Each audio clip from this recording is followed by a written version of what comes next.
Voilà, prenez place. Il y a encore des gens qui rentrent là. On va attendre qu'ils s'installent.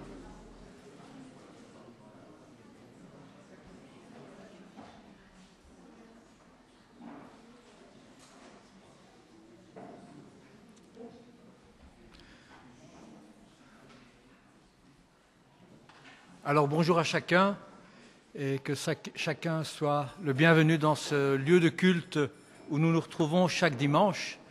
Et je voudrais commencer le culte d'abord par la prière. Je vous invite à la prière. Seigneur Jésus, ce matin nous sommes là pour te rendre un culte et nous venons devant toi avec des cœurs reconnaissants. Merci pour la joie que tu mets dans nos cœurs à nous retrouver ici ensemble. Ce matin, nous voulons, oui, élever nos voix vers toi, car oui, en Jésus, tu as tout donné, tu as tout pardonné, comme le dit ce chant. Que nos cœurs, nos prières trouvent écho dans ton cœur de Père. Viens habiter nos louanges, ouvre nos cœurs à ta présence. Nous te prions aussi ce matin pour tous ceux qui n'ont pas pu se joindre à nous. Nous pensons à ceux qui sont malades, aux personnes âgées qui ne peuvent plus se déplacer, mais qui écoutent le culte malgré tout. Nous pensons aux personnes seules, à ceux qui vivent des moments difficiles. Veuille les bénir et les consoler de ta paix. Et nous te prions aussi pour les enfants et les moniteurs des clubs qui prendront le temps avec nos enfants pour l'activité dimanche pas comme les autres, avec Caroline et Magali. Je te demande de les bénir aussi dans ce moment qu'ils auront ensemble. Que ce culte, ce moment ensemble, ce qui sera dit, ce qui sera chanté, écouté, puisse renouveler notre foi et notre espérance. Oui, nous savons que rien ne pourra taire ton amour. Amen. Et je vous invite, pour commencer ce culte, à chanter ce chant « J'élève ma voix ».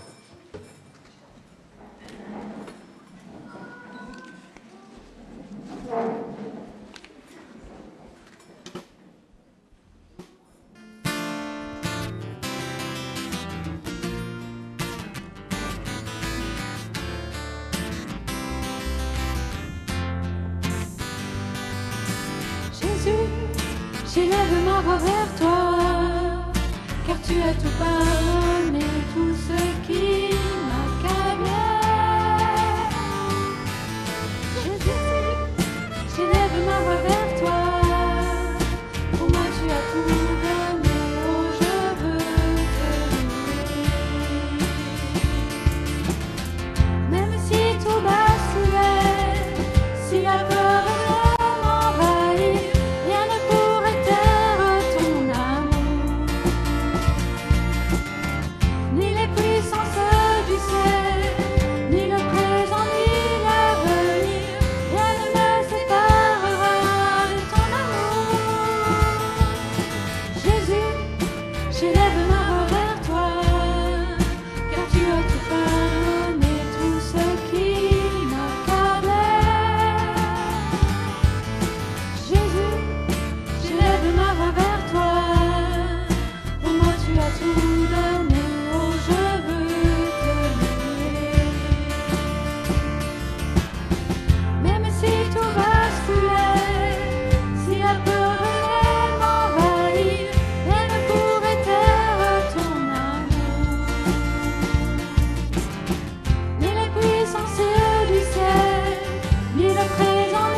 Installez-vous.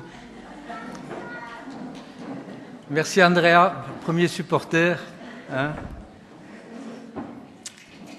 Nous venons de chanter donc ce chant « J'élève ma voix vers toi ». Et il y a cette phrase qui me parle, « Rien ne me séparera de ton amour ». Une phrase forte. Et c'est vrai qu'en tant qu'enfant de Dieu, bien souvent nous sommes toujours en recherche, enfin nous devrions être en recherche de cette proximité avec Dieu. Et à part Jésus, il y a eu David qui sans doute a été l'homme le plus proche de Dieu. Et on l'appelait d'ailleurs l'homme selon le cœur de Dieu. Et cela vient de cette histoire où le peuple d'Israël est depuis 400 ans dans ce pays de la terre promise. Et ce peuple veut un roi, comme les autres nations. Et Dieu va choisir par l'intermédiaire de Samuel un roi qui s'appellera Saül, le premier roi d'Israël. Le problème, c'est que Saül va en faire qu'à sa tête, il va désobéir continuellement à Dieu et à un moment, Dieu va choisir un homme selon son cœur, il nous est dit. En 1 Samuel 13, verset 14, « L'Éternel s'est choisi un homme selon son cœur et l'Éternel l'a destiné à être le chef de son peuple, à être le roi d'Israël. » David, donc, l'homme selon le cœur de Dieu. Alors bien sûr, David n'était pas parfait. C'était un homme comme tous les autres, avec ses fautes, et même parfois des fautes graves, puisqu'il a été jusqu'au meurtre. Mais David avait cette capacité de reconnaître d'abord ses fautes, et puis il avait cette capacité de pouvoir se repentir sincèrement devant Dieu et de revenir à Dieu. Et il y a ce fameux psaume 51 qui est une véritable prière de repentance que David adresse à Dieu.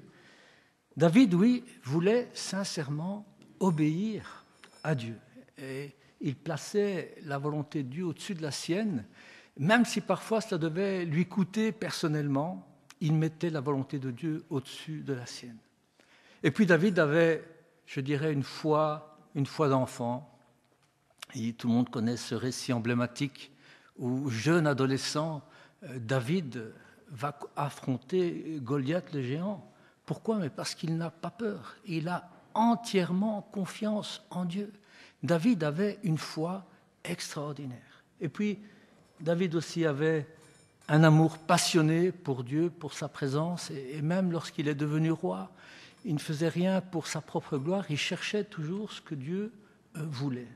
David, oui, recherchait en tout l'amour de Dieu et sa présence, parce qu'il connaissait Dieu aussi, il savait combien Dieu l'aimait.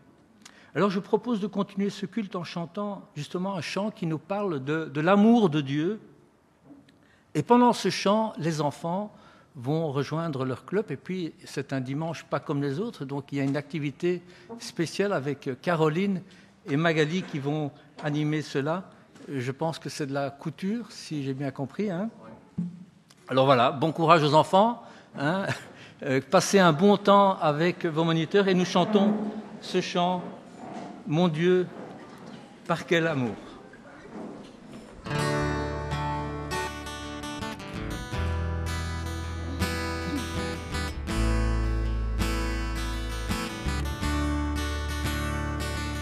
Mon Dieu, par quel amour tu paies un si grand prix pour moi, pour que je sois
place.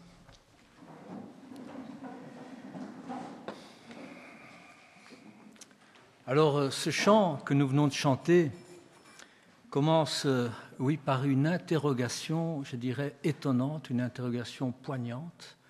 Mon Dieu, par quel amour? Point d'interrogation. Mon Dieu, par quel amour? Parce que quelque part, nous ne pouvons qu'être, je dirais, stupéfaits, émerveillés face à un si grand amour. Tu as payé un si grand prix pour moi. C'est ce que nous avons chanté. Et cette interrogation, quelque part, oui, elle résonne au fond de chacun d'entre nous, parce que c'est vrai, nous ne pouvons qu'être émerveillés, mais en même temps, nous sommes invités à nous examiner justement sur cette relation que nous avons avec notre Dieu. Mon Dieu, par quel amour? Point d'interrogation. Et face à cette interrogation, nous ne pouvons qu'essayer de nous rapprocher de cette source d'amour, nous ne pouvons qu'essayer de rechercher cette intimité, cette proximité avec Dieu et peut-être devenir comme David, des hommes et des femmes selon le cœur de Dieu. David était l'homme selon le cœur de Dieu, oui. Et pourtant, David s'est aussi souvent plaint de l'apparente absence de Dieu. David a écrit une 70aine de psaumes, et au psaume 22, il dit ceci, verset 2, c'est David qui s'adresse à Dieu. « Pourquoi te tiens-tu éloigné? Pourquoi m'as-tu abandonné? Que tu es loin, sourd à mes gémissements. Pourquoi ne viens-tu pas me secourir ?» Dieu n'avait bien sûr pas abandonné David, mais Dieu admet parfois qu'il se cache. Et nous avons cette histoire de Job, où on voit Job, pendant plus de 20 chapitres, se plaindre de l'absence de Dieu. Et Dieu, parfois, peut sembler, c'est vrai, complètement absent de nos vies. On peut prier, on peut méditer, et puis on se pose cette question, mais qu'est-ce qui ne va pas chez moi? Et c'est vrai que quand Dieu semble distant, eh bien, il y a toutes ces questions. Est-ce que ma désobéissance coupe ma communion avec Dieu? Est-ce que c'est peut-être un conflit avec quelqu'un? Est-ce que c'est une vie beaucoup trop agitée que j'ai ou qui est remplie d'activités? Mais parfois, oui, cette sensation d'abandon ou d'éloignement de Dieu n'a rien à voir avec tout cela. C'est parfois une épreuve qui fait partie de cette relation avec notre Dieu. C'est tout simplement l'épreuve, oui, de notre foi. Mais je dirais, à l'image de David, de continuer à rechercher cette présence de Dieu comme David pouvait le faire. Chantons ce chant, « C'est toi Jésus ». Oui, c'est toi Jésus que je recherche. C'est toi Jésus que je recherche parce que tu es, en effet, cet ami fidèle et tendre qui peut me comprendre et que je veux remercier, que je veux louer. Et c'est la raison de notre présence, bien sûr, ici le dimanche matin. C'est que nous voulons être reconnaissants vis-à-vis de Dieu. Nous voulons lui exprimer notre louange. Chantons ce chant ensemble, « C'est toi, Jésus ». Levons-nous pour chanter ce chant.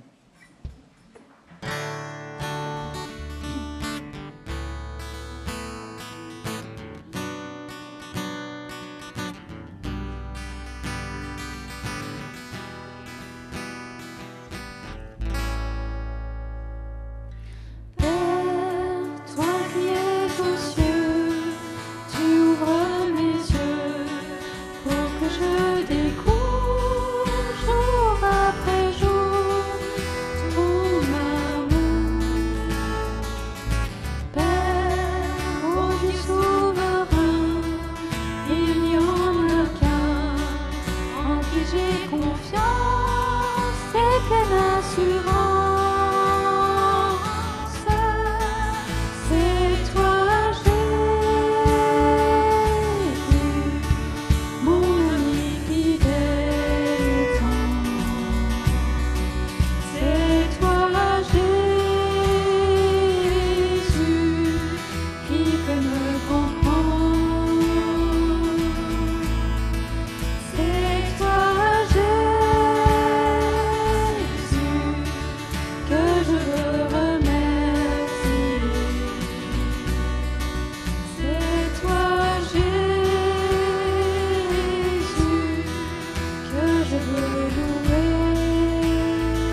invite à vous asseoir. Et j'aimerais, en introduction de ce moment de scène que nous allons avoir ensemble, chanter un autre chant, et nous le chanterons assis, dans un esprit de recueillement. C'est un chant que François Raymond a écrit. C'est un artiste, un auteur-compositeur qui a travaillé beaucoup avec Jeunesse en mission et qui a écrit ce chant avec des paroles assez fortes, tel que je suis. Chantons ce chant ensemble et après nous aurons ce moment de scène.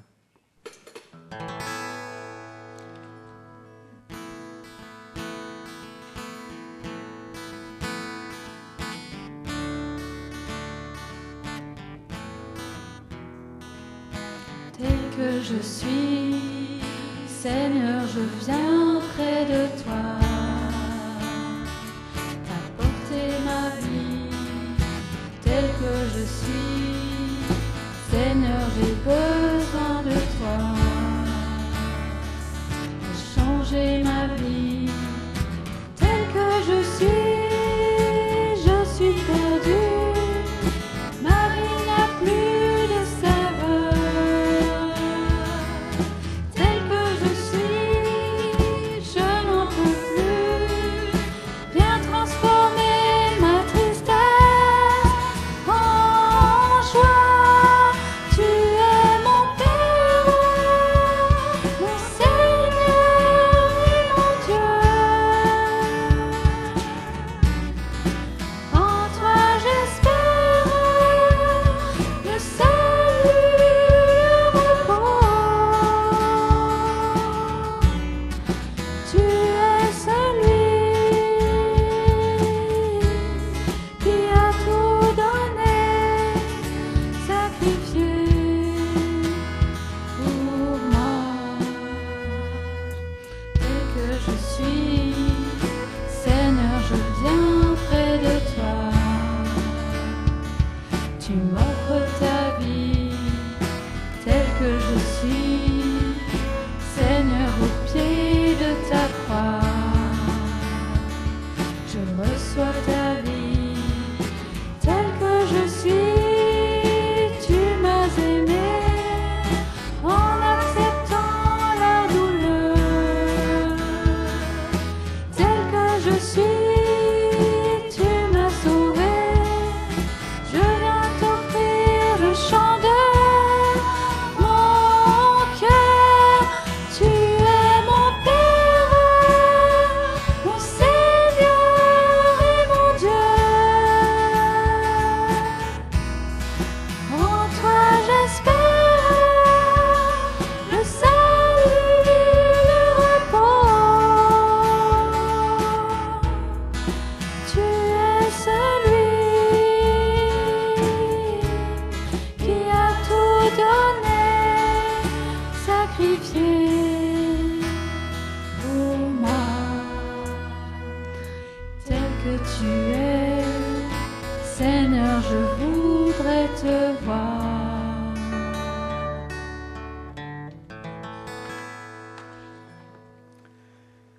Alors c'est un texte assez engageant, je dirais. Tel que je suis, Seigneur, je viens près de toi, t'apporter ma vie. J'ai besoin de toi.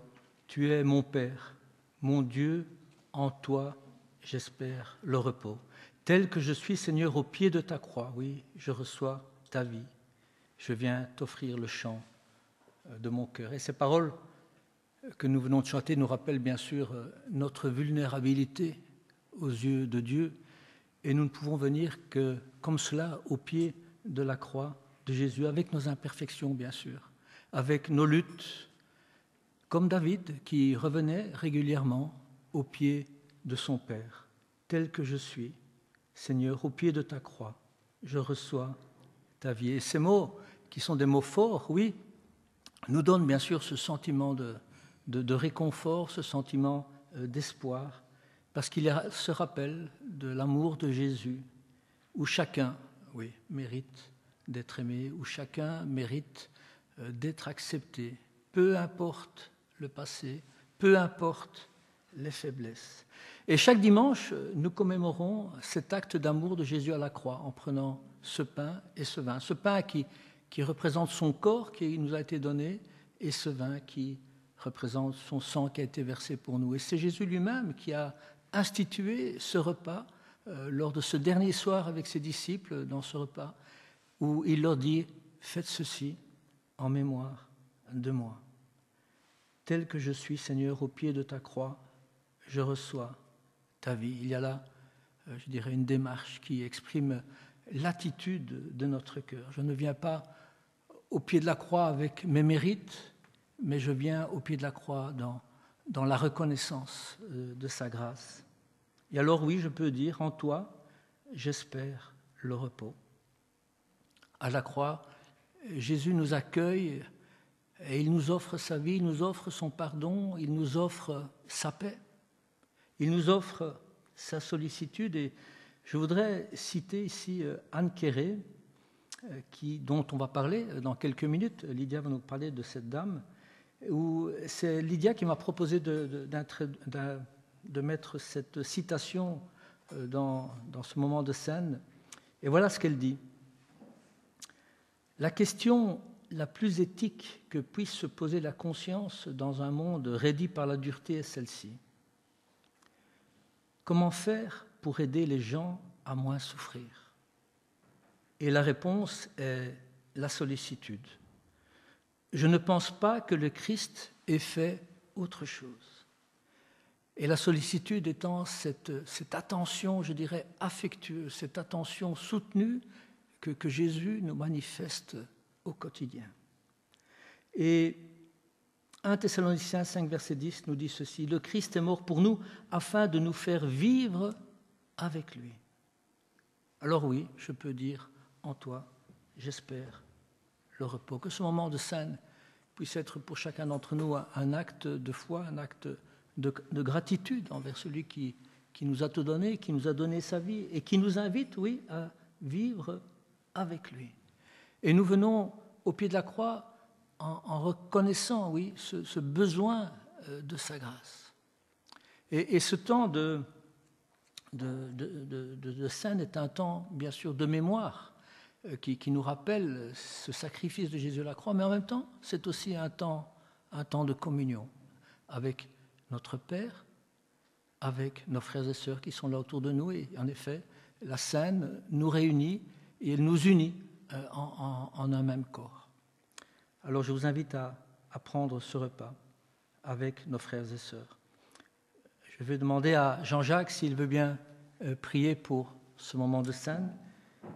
Nous aurons un moment de calme et pendant ce temps-là, si 3 personnes pouvaient se lever pour distribuer la scène, et après nous chanterons ce dernier chant, « Sonde-moi, ô Dieu ».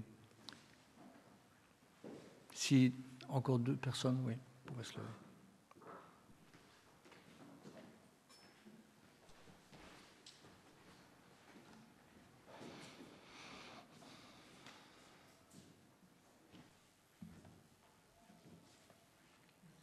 Je vous invite à la prière. Père, je voudrais te remercier, et vraiment c'est avec ce cœur reconnaissant, comme Dario le disait au début de ce culte, que nous venons à toi pour te dire vraiment merci pour Jésus. Parce que c'est quand il est venu qu'il a donné sa vie pour nous, qu'il a fait de nous pas seulement des chrétiens, mais des enfants de Dieu, des enfants. Seigneur, sans toi, nous serons perdus. Et tu es venu à chacun d'entre nous. Et nous avons répondu. C'est pour ça que nous sommes là ce matin. Oui, Jésus nous a laissé cette sainte scène pour que nous nous souvenions de son amour pour chacun d'entre nous. Cet amour qui est allé nous chercher là où nous étions.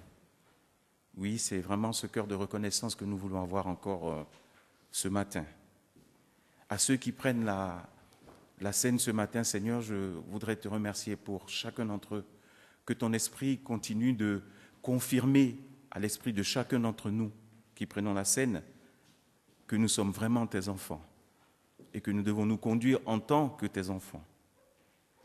Et à ceux qui ne s'en sentent pas dignes, à ceux qui pensent qu'ils ne devraient pas le prendre, Seigneur, que ton esprit puisse, comme la Bible dit, faire tomber les écailles des yeux afin qu'ils puissent choisir cet amour, afin qu'ils puissent comprendre cet amour et devenir aussi tes enfants.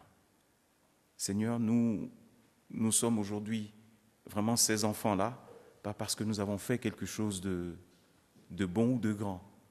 Nous sommes tes enfants juste parce que tu as eu de l'amour pour nous. Merci d'avoir fait de nous ces enfants-là et permets que toutes nos vies ensemble puissent glorifier le nom de Jésus. Amen.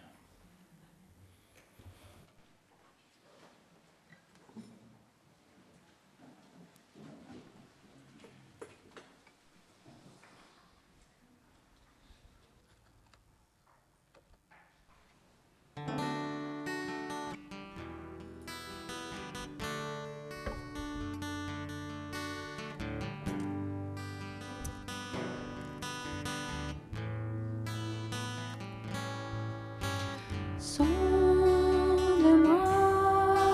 ô Dieu,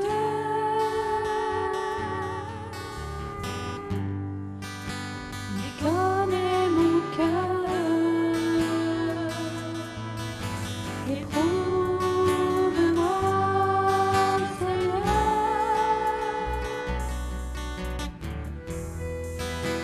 et connais mes pensées. Sonde-moi, Dieu,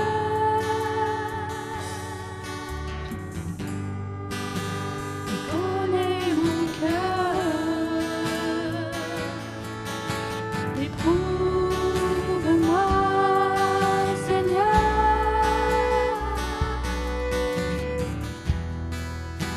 et connais mes pensées.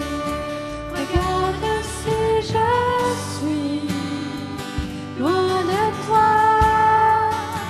Regarde si je suis sur une mauvaise voie. Regarde si je suis loin de moi. Et conduis-moi dans toutes tes voies pour l'éternité.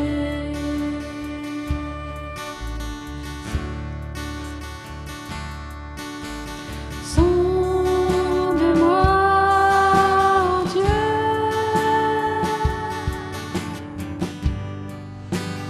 connais mon cœur, éprouve-moi, Seigneur, connais mes pensées. Regarde si je suis loin de toi. Regarde si je suis sur une mauvaise voie. Regarde si je suis loin de toi.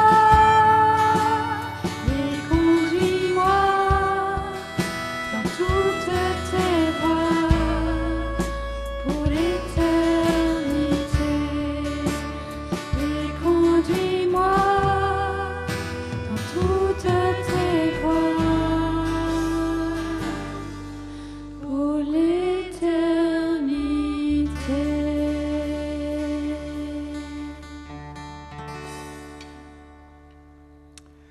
Je laisse la place maintenant à Lydia.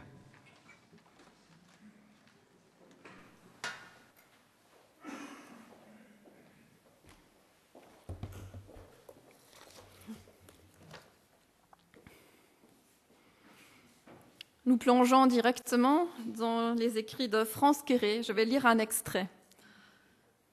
L'enfant et Dieu. Dialogue réel entre un adulte très sot et une petite fille de 6 ans. Pourquoi Dieu ne se montre-t-il pas, l'adulte très sot? Parce qu'il est invisible. Pourquoi on ne l'entend pas, l'adulte toujours très sot? Parce que nous ne voulons pas l'écouter. Moi, je l'écoute tous les soirs. Je n'entends jamais rien. Tu m'as dit un jour qu'il n'avait ni lèvres ni langue. C'est peut-être pour ça. L'adulte non délivré de son infirmité. Cela se pourrait bien. Mais comment est-il donc comme un homme, comme une femme? L'adulte? Non, il est comme personne. Pas même comme le Père Noël. Il n'a pas de barbe blanche. L'adulte? Je ne pense pas. Aucun d'autre d'entre nous ne peut représenter comme est Dieu. Moi, si, Dieu est comme une poussière. L'adulte dérangé dans sa bêtise. Une poussière? Comme tu y vas, une poussière. Tu l'as dit, enfant, Dieu est comme une poussière, à la fois infime et partout, liée au pas des hommes, humblement mêlée à leur peine, toujours dense là où il y a effort et travail, parfois soufflant en tempête et dansant lorsqu'ils se réjouissent. Dimanche passé, Audrey nous a magnifiquement introduits dans notre série Témoins de foi. Et aujourd'hui, donc, nous allons vraiment prolonger cet élan en parlant de France Quéré. Et dans cet extrait, on a déjà vu une de ses qualités qu'on relève, son humour. France Quéré est une femme protestante, théologienne, écrivaine. Elle a écrit environ 20 ouvrages, chroniqueuse, conférencière. Et c'est une théologienne qui me touche beaucoup. Dans sa vie, dans sa pensée, il y a vraiment de quoi nous inspirer. C'était quelqu'un qui osait questionner, qui osait remettre en question les enfermements qu'elle percevait autour d'elle. Elle avait un grand amour pour la parole de Dieu. On peut avancer. Notamment pour les évangiles et notamment l'évangile de Jean. Elle s'intéressait en même temps énormément à ce qui se passait autour d'elle dans la société. Elle a donc beaucoup écrit sur des thématiques sociétales. Elle avait un regard très pertinent sur les choses et en même temps, elle était remplie d'une grande compassion. Et son enseignement était intimement lié à sa vie et aussi à la vie avec un grand V. Et aujourd'hui, on aura pas mal de citations d'elle, mais à la fin, je préparais un petit cadeau pour vous, une petite feuille que vous pouvez reprendre et continuer à méditer sur tout son enseignement. Un article sur elle est titré « Une théologienne à l'écoute du monde ». À l'écoute du monde et en même temps à l'écoute de l'Évangile. Elle écrit « Mon sentier suit le mot à mot de l'Évangile. Le texte est fait de presque rien, mais ce rien porte en lui l'infini. J'ai beaucoup considéré des pages 100 fois étudiées. Il me lance des signes toujours nouveaux et démontre qu'il, le Christ, est le pain inépuisable. Je n'en finirai jamais de le découvrir. » Dans ces mots, on ressent vraiment cet amour et ce respect de l'Évangile et cette conviction que, à chaque fois qu'on y retourne, oui, on va découvrir Christ à nouveau. Pas toujours tout de suite, mais parfois, après de longues heures d'études, tout d'un coup, quelque chose qui nous saisit à nouveau.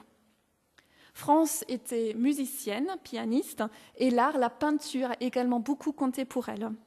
Elle est née en 1936 à Montpellier et décédée subitement en 1995, un vendredi saint d'une crise d'asthme lors d'une promenade en solitaire.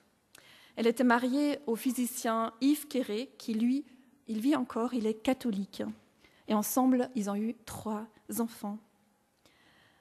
4 aspects de sa vie, comme je dis, elle a énormément écrit, mais je choisis 4 aspects qui peuvent aussi beaucoup nous faire réfléchir. Premièrement, communion, grâce aux différences. Ensuite, ce sera une éthique aimante, l'humilité en tout et des mystères à chérir.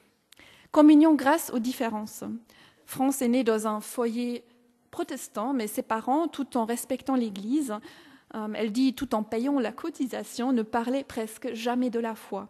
Donc elle affirme qu'elle n'a pas grandi dans un milieu religieux. Un élément qui est vraiment important pour sa vie, c'est qu'elle a œuvré pour le rapprochement entre catholiques et protestants. Et dans un entretien, elle dit quelque chose qui m'a interpellée. Elle écrit « Je ne crois pas nécessaire d'aboutir à l'unité.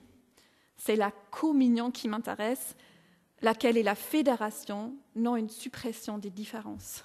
Vivre une communion avec le désir de s'aider mutuellement sur le chemin de la foi et beaucoup d'amour. » Et depuis que j'ai lu cette phrase, je ne cesse d'y revenir. Ne pas chercher l'unité des institutions, mais la communion. Qu'est-ce qui me lie à l'autre? Comment puis-je apprendre de lui? Comment pouvons-nous nous approcher ensemble de Dieu? Elle va même jusqu'à dire « J'avoue qu'au point où j'en suis, je ne peux pas me passer des deux confessions, catholique et protestante, à titre à peu près égal. Je vis religieusement dans l'identité et dans l'altérité. » Donc elle a grandi dans ce contexte protestant et elle a découvert le catholicisme par la rencontre de l'autre. Donc elle encourage vraiment à ne pas chercher l'unité à tout prix, au risque dangereux de se débarrasser au passage des différences, mais à chercher à vivre la communion. Non pas non plus se figer dans une identité, ce qui se produit malheureusement beaucoup aujourd'hui dans notre société et aussi dans les églises, mais essayer de vivre la rencontre à l'autre comme un enrichissement, comme une occasion de communion avec Dieu et avec l'autre.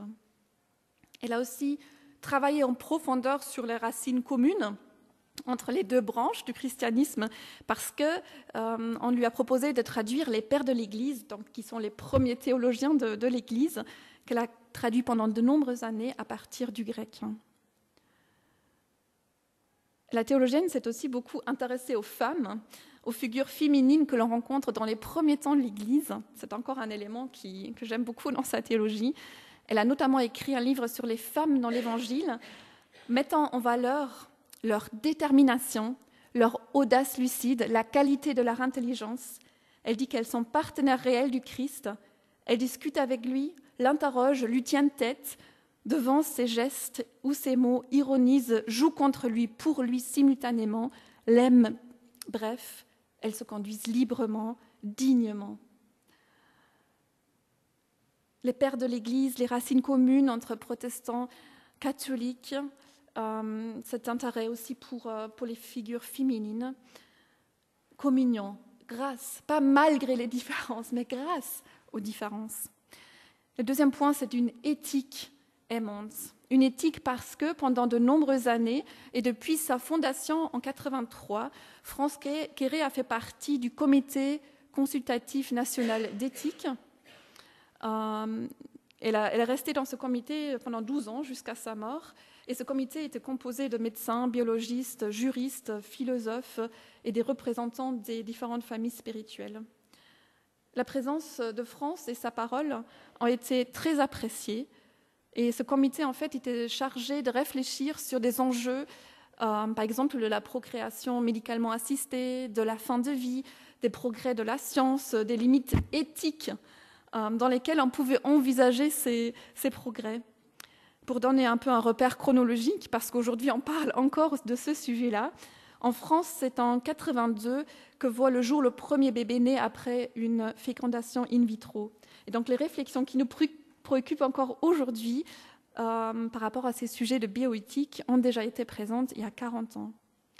Et déjà dans les années 90, France écrit sur la nécessité d'imposer des limites à la technique et à toutes les puissances à l'œuvre en général, de réfléchir sur le sens et sur les finalités au lieu de se lancer dans une course en avant, comme notre société a l'habitude de le faire par rapport à cela, toujours plus vite, toujours plus loin, toujours plus fort. C'est très clair qu'elle ne condamne pas la science, elle ne se prononce pas contre les progrès de la technique en général, mais elle en expose les risques, les dérives, les conséquences désastreuses qui sont, par exemple, que la technique divise les êtres humains entre eux. Et dans ce contexte, elle rappelle avec force que le christianisme a en son centre l'enfant Dieu et Jésus-Christ crucifié. Elle écrit ces images, donc de l'enfant Dieu, de Jésus-Christ crucifié.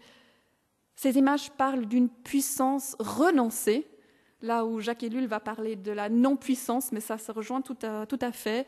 Les images d'une puissance renoncée, parce que tout entière consacrée au souci de l'homme, elle travaille à la promotion d'un autre que soi. Quelle force de vie nous pouvons trouver là-dedans. Renoncer, tout d'abord, à notre puissance, ça veut dire nous n'allons pas faire tout ce qu'on est capable de faire en tant qu'être humain si ça nuit à l'humanité. Une puissance renoncée, et travailler à la promotion au bien d'un autre que nous. Et pour elle, une des tâches de la foi, c'était de dire non non quand l'intégrité de l'homme est menacée par les progrès de la technique. À chaque nouvelle avancée technique, se poser la question, qu'en est-il de l'intégrité de l'être humain, de sa dignité et de notre humanité commune? Et un des présidents du comité d'éthique dit de France, le respect de la dignité de la personne s'alliait toujours chez elle à une indignation véhémente devant l'injustice. Il y avait dans sa réflexion éthique un appel à la créativité, à la générosité, à l'amour, à la modestie et, ça me semble très important, à la prise du parti de la faiblesse contre la puissance. À nouveau, cette puissance renoncée. Pas une impuissance, mais la puissance à laquelle on renonce pour le bien de l'autre. La souffrance humaine touchait énormément France Quéré. Elle se demandait, la citation que Dario a lue tout à l'heure, la question la plus éthique que puisse se poser la conscience dans un monde raidi par la dureté est celle-ci. Comment faire pour aider les gens à moins souffrir? Et la réponse est la sollicitude. Je ne pense pas que le Christ ait fait autre chose. Cette phrase, elle est quand même extrêmement forte. Je ne pense pas que le Christ ait fait autre chose. C'est aussi, j'ai l'impression, notre réponse à la souffrance. Une attention généreuse à l'autre, une écoute vraie, une main tendue, là où on peut, la sollicitude. France avait donc à la fois une très grande profondeur théologique et une grande attention à la fragilité humaine. Ses proches la décrivent comme un être totalement dédié au monde qui l'entoure, à sa famille, ses amis, ses auditeurs, le monde. Elle menait toute une réflexion sur le mal, la souffrance, la misère, mais aussi la beauté qui a beaucoup compté pour elle. Et je pense que cet équilibre-là, on est conscient de la souffrance du mal et en même temps on est conscient de la beauté qu'il y a dans ce monde. Savoir voir, savoir apprécier la beauté est important pour notre foi et on peut penser aussi aux papillons de la semaine passée. Les mots beauté et foi sont pour France deux mots unis d'amitié. Je trouve ça tellement beau, deux mots unis d'amitié. Ensemble, ils aident l'homme à respirer, à vivre au large, à ouvrir ses yeux sur plus beau encore que le beau, plus vrai que le vrai, sur ce que l'oreille pourtant comblée n'a pas entendu, ce que l'œil pourtant émerveillé n'a jamais entrevu. Deux mots unis d'amitié. Et toutes ces réflexions de France étaient vraiment ancrées aussi dans la vie réelle. Elle était en effet présidente d'une association qui s'appelle « Vive votre école chez vous », pour l'enseignement à domicile des enfants qui étaient lourdement malades ou qui vivaient avec un handicap. Toujours cette question en France, comment aider à la vie du prochain, comment aimer, comment vivre la bienveillance. Elle avait une présence qui faisait valoir l'autre à lui-même. Quand je rencontre l'autre, est-ce qu'il voit dans mes yeux qu'il a de la valeur? Est-ce qu'il voit qu'il est précieux? Et une amie dit de France qu'elle préférait se battre là où s'accumulent les difficultés plutôt qu'en ces lieux où la victoire est facile. Et ça me met au défi, ça nous met au défi. Parfois on préfère se battre là où on sait que la victoire va être facile, mais en fait non. Là où on sait que c'est difficile, là on peut se battre pour la justice et pour le bien de l'autre. Une éthique aimante et l'humilité en tout. Il y avait vraiment une grande humilité en France par rapport à sa relation à Dieu aussi. L'autre est plus près de Dieu que je le suis moi-même, écrit-elle en citant un livre des philosophes Lévinas et Blanchot. Je peux apprendre de l'autre toujours et je pense même qu'il est plus près de Dieu que moi. Je ne crois pas que moi j'ai tout compris, je ne crois pas que moi je me suffis à moi-même dans ma vie de foi. Et un des passages préférés de France Quéré pour moi est celui-ci, et je trouve que ça rejoint tout à fait la présidence aussi, où Dario a parlé un peu de ces moments d'épreuve dans notre foi, des moments plus difficiles. Je lis « Dieu s'agrippe à moi ». La présence, la densité de Dieu, Elle ne m'apporte ni certitude ni sérénité et m'aide même fort peu dans ce qui est pourtant de son ressort, la foi, l'espérance et la charité. Devant ma désinvolture, plusieurs qui ne connaissent que la dévotion me disent « Vous n'avez pas la foi ». À leur idée. Mais je constate que je ne me débarrasse jamais de Dieu, pris à rebours, éconduit, ridiculisé. Dieu s'agrippe à moi avec des mains d'amoureux. Et j'aurais aimé connaître ce passage à certains moments dans ma vie de foi dans le passé. Dieu s'agrippe à moi. C'est lui qui ne me lâche pas. Quelle honnêteté dans ces lignes. Et une consolation pour ces moments où nous sommes dans le combat de notre foi, dans une lutte. Mais c'est Dieu qui s'agrippe à nous, c'est lui qui désire tant notre présence. Quelle consolation pour des moments où nous nous sentons perdus dans notre relation à Dieu, quand la paix semble s'évaporer et l'espérance si loin. Il s'agrippera à moi toujours. Et justement, par rapport à cette certitude et l'absence de certitude, elle plaide pour une foi qui contienne toujours de la certitude et de la question. Une foi qui est toujours en mouvement entre ces deux expériences, mais ne s'arrête jamais sur l'une ou l'autre. L'originalité de la foi, dit-elle, c'est d'être une certitude temparée par une question stimulée par la certitude. La foi est mouvante et non pas fixe. C'est vraiment une théologie modeste qui connaît la vie réelle, qui laisse la place au doute sans complètement céder au doute. Elle parle en fait dans ce texte de deux rives d'un fleuve, celle de la certitude, celle de la question, et elle dit qu'on ne va pas s'arrimer à une rive ou à l'autre. On va rester entre les deux, et parfois plus proche de la question, parfois plus proche de la certitude, et notre foi se vit dans cet entre-deux. Et dans un texte de 77, je trouve ça impressionnant parce que ça me semble tout à fait encore pertinent pour aujourd'hui, France parle des grands périls de notre époque où abondent incroyance et croyance. Les unes font tomber dans l'absurdité d'une histoire vide de sens, et par des incroyances, les autres dans l'artifice d'un système qui croit posséder toutes les clés et imposer ses vues à tous les hommes. Deux formes de servitude. La foi est toujours l'une des rares démarches libératrices parce qu'elle déchiffre un sens sans jamais pouvoir mettre la main dessus. Et quand la foi essaie de mettre la main dessus, nous avons toujours de quoi nous méfier. C'est une chance de ne posséder qu'une énigme. C'est une chance de ne posséder qu'une énigme. C'est une chance extraordinaire que d'être ainsi préservé du désespoir et de l'esprit de synthèse. Donc elle parle de ce système de foi où on a un système de pensée et tout doit rentrer dans ce système, tout doit aller dans une case. Ma conviction s'adoucit en une question, ma question s'éclaire en certitude, et voilà pourquoi, depuis les origines, les chrétiens ont trouvé, pour désigner leur foi, le mot juste, un mystère. Ne pas céder à la fascination d'un système. Si nous voulons posséder quelque chose, nous pouvons posséder une énigme. Et ça nous amène à notre dernier point, communion grâce aux différences, une éthique aimante, l'humilité en tout, et en dernier, des mystères à chérir.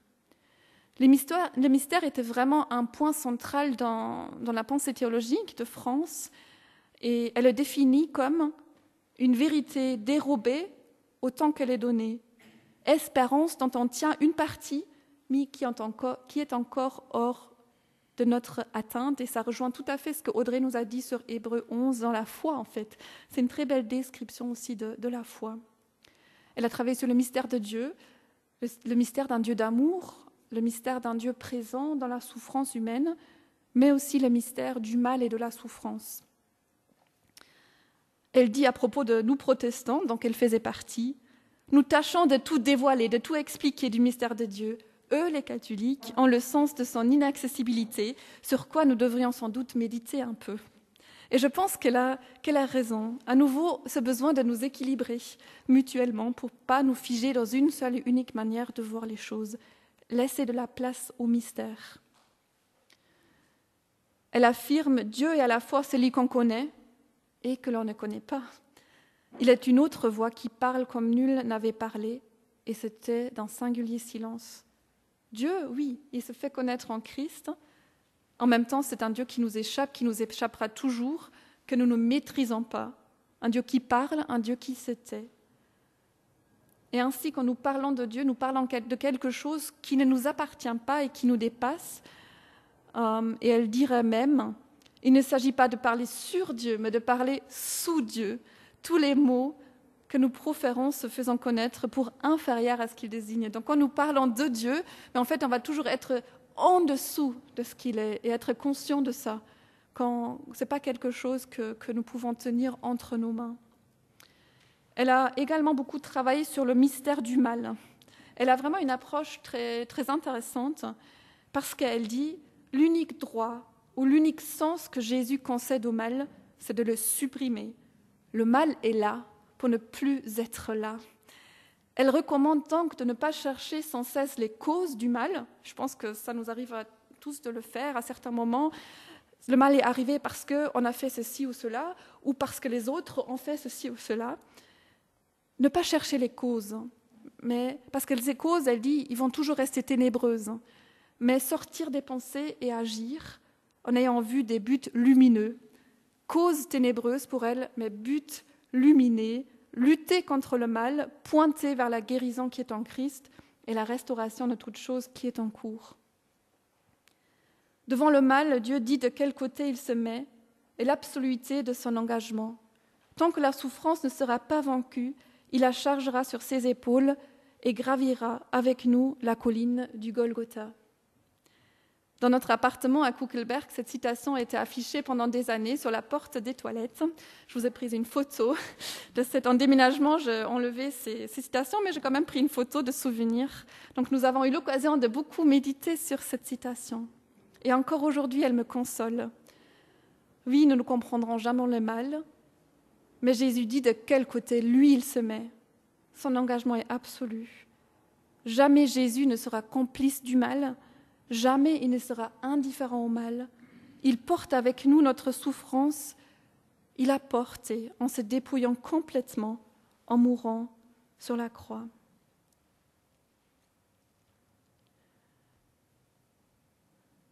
Elle a écrit dans un de ses nombreux articles, ce serait notre dernière citation, un Dieu de la souffrance, c'est-à-dire un Dieu de tous les hommes, puisque tous les hommes sont sujets à la souffrance, donc digne de pitié et d'amour, donc digne tout court.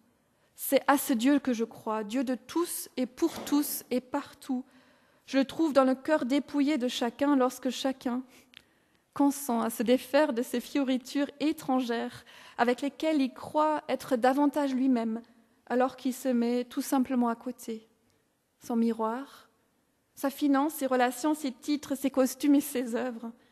En tout homme, il y a un homme blessé, infiniment plus beau parce que plus vrai, blessé dans la certitude de mourir et l'incertitude de vivre, et Dieu qui est là, qui lui ressemble. Ça rejoint ce qu'on a dit la semaine passée sur nous débarrasser des choses inutiles pour nous approcher de l'essentiel, notre humanité commune, vraie, authentique, et la présence de Dieu en nous, la présence d'un Dieu humble, un Dieu qui ne cesse de se donner. Que retenir de tout cela ? 5 petits points. Le goût de la poussière. On peut afficher cette slide, merci. Le goût de la poussière, de la fragilité tout le long, dans ses écrits, le choix d'une puissance renoncée à la suite du Christ et un ancrage dans la vraie vie. L'importance de la beauté et la foi, 2 mots unis d'amitié. Si on veut retenir qu'une seule chose, retenez, Dieu s'agrippe à moi dans la vie de foi, être dans certitude et questionnement, toujours dans notre foi. L'importance du mystère dans la vie de foi, mais aussi dans notre relation aux autres, et face à la souffrance, sollicitude. Dieu s'agrippe à moi. Le verset qui me semble résumer le mieux l'enseignement de France Quéré, c'est « Tu aimeras le Seigneur, ton Dieu, de tout ton cœur, de tout ton être, de toute ta pensée. Tu aimeras ton prochain comme toi-même. » Amen.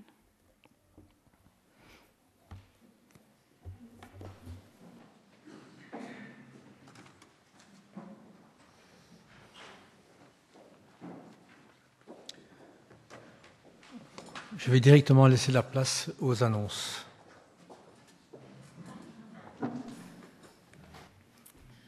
Voilà les annonces pour aujourd'hui. Donc aujourd'hui, directement après le culte, il y a une sortie Stockelfan au parc de Tervuren. Vous pouvez vous adresser à Amandine ou Sophie pour cela. Mardi prochain, on a notre réunion président-prédicateur. Donc une fois par an, à la rentrée, on fait cette réunion pour faire un peu un bilan, pour nous projeter ensemble ce mardi 19h30 à Rosières. Le dimanche prochain, il n'y a pas de culte ici, parce que c'est le dimanche sans voiture.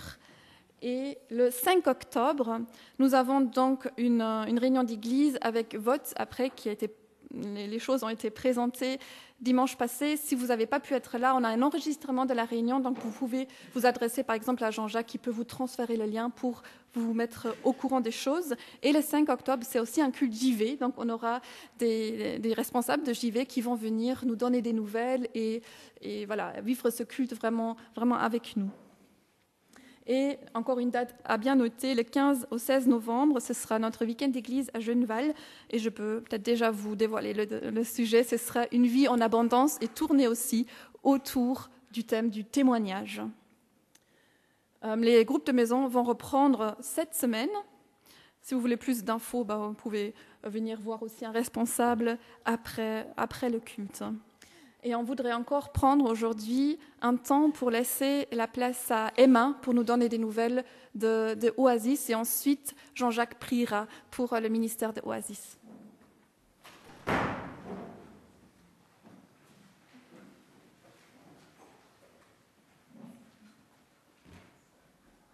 Bonjour à tous.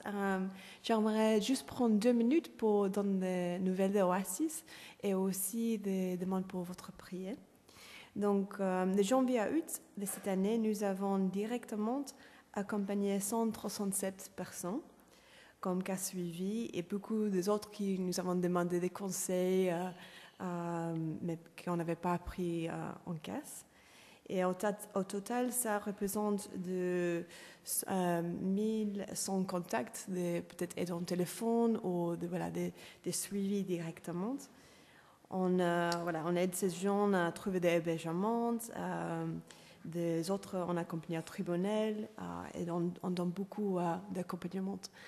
Surtout, ce n'est pas les femmes qui sont victimes de violences conjugales ou sont en train d'avoir une séparation compliquée et beaucoup des autres aussi qui sont victimes des traits d'êtres humains ou de l'exploitation sexuelle. Mais en même temps, nous faisons face à des défis, pour mon français, à des défis. Une grande partie de nos financements publics ont été coupés cette année et la situation financière est très compliquée.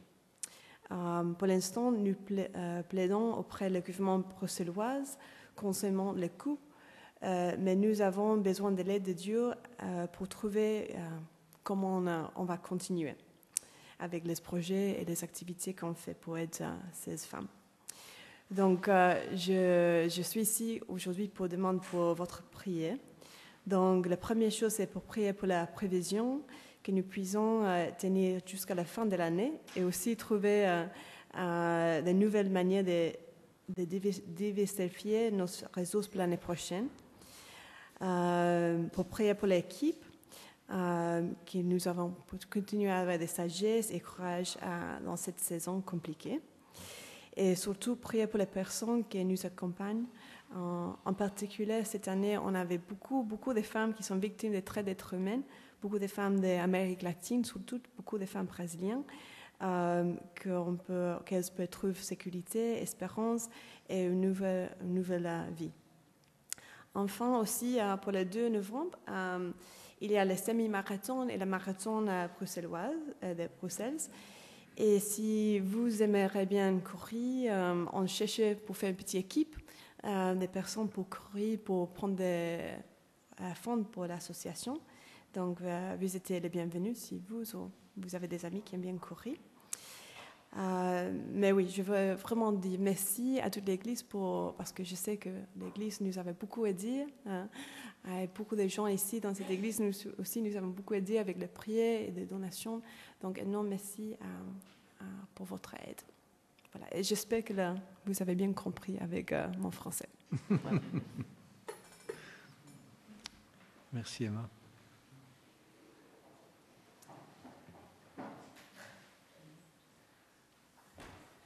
Alors, je vous invite à la prière. Oui, Seigneur, notre Père, tu es avec nous et tu as entendu tout à l'heure ce que nous avons entendu de Lydia et France Quéré qui disait que j'ai été frappé par cela, que tous les hommes sont sujets à la souffrance. Mais il y a des personnes qui se mettent ensemble pour pouvoir donner une réponse à cette souffrance. Et je veux te présenter le groupe, l'association Oasis. Seigneur, tu vois les défis auxquels ils sont confrontés, tu vois les difficultés à travers lesquelles ils doivent passer pour pouvoir répondre à cette souffrance. Et nous savons que tu es le Dieu qui pourvoit. Nous savons que tu es le Dieu qui est capable de tout. Capable, même lorsque la logique nous montre que rien n'est possible. Aussi, Seigneur, voilà cette association que je te demande de bénir et de pouvoir donner des forces qu'il faut pour avancer. Je parlais de souffrance tout à l'heure et Seigneur, tu es aussi témoin du fait que beaucoup plus de personnes, comme Emma le disait, beaucoup plus de personnes font appel à cette association.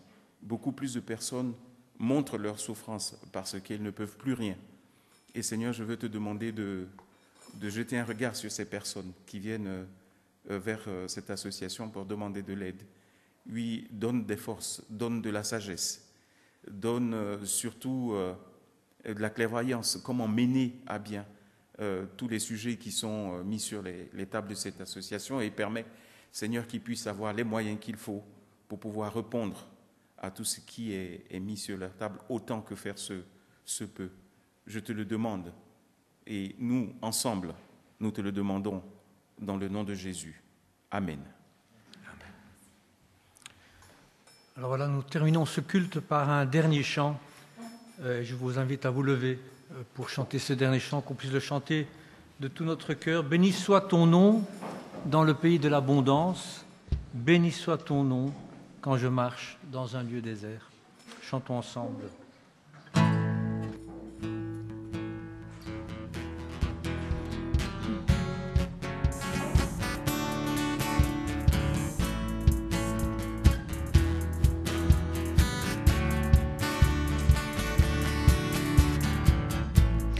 Béni soit ton nom dans le pays de l'abondance, où s'écoule ta provision. Béni soit ton nom. Béni soit ton nom quand je marche dans les lieux déserts, même dans la désolation. Béni soit ton nom. Pour toutes tes bénédictions, je te louerai. Quand les ténèbres se dressent contre moi, je redirai. Béni soit le nom du Seigneur, béni soit ton nom. Béni soit le nom du Seigneur, béni soit ton glorieux. Béni soit ton nom quand le soleil brille sur moi, quand le monde tourne comme il se doit. Béni soit ton nom. Béni soit ton nom sur le chemin de la souffrance, malgré la douleur de l'offrande. Béni soit ton nom. Pour toutes tes bénédictions,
soit le nom du Seigneur, béni soit ton glorieux nom.